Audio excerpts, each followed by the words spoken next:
Moving on from Trafalgar Square, I went to Piccadilly Circus via the Pall Mall. And here's Piccadilly Circus with boots and their interesting billboards. And now we come to Regent Street.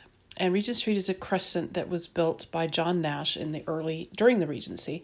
It wasn't finished until 1825. So in the Captain Lacey Mysteries, it was still being constructed. In the Cat Holloway Mysteries, in Book 4, Mr. Thanos will take rooms in a building like this. And I took this photo because I like the architecture, just the simple plain architecture. And here we have some very famous streets, Savile Row and Burlington Gardens.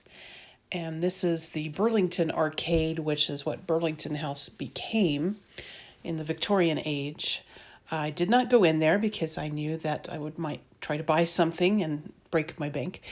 This is New Bond Street that I went up, and I liked the look of that architecture as well. I have a thing for old buildings and really interesting architecture. This is Sotheby's, which is a famous auction house for antiques.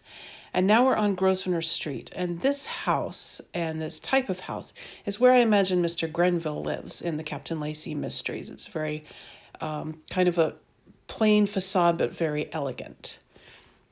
And now we've come to Grosvenor Square at the end of Grosvenor Street.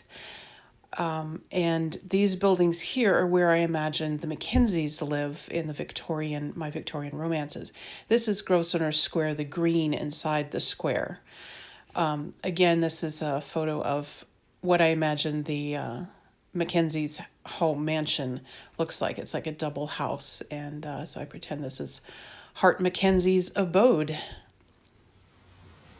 And now we've come to South Audley Street, and that's where I will take up the next video.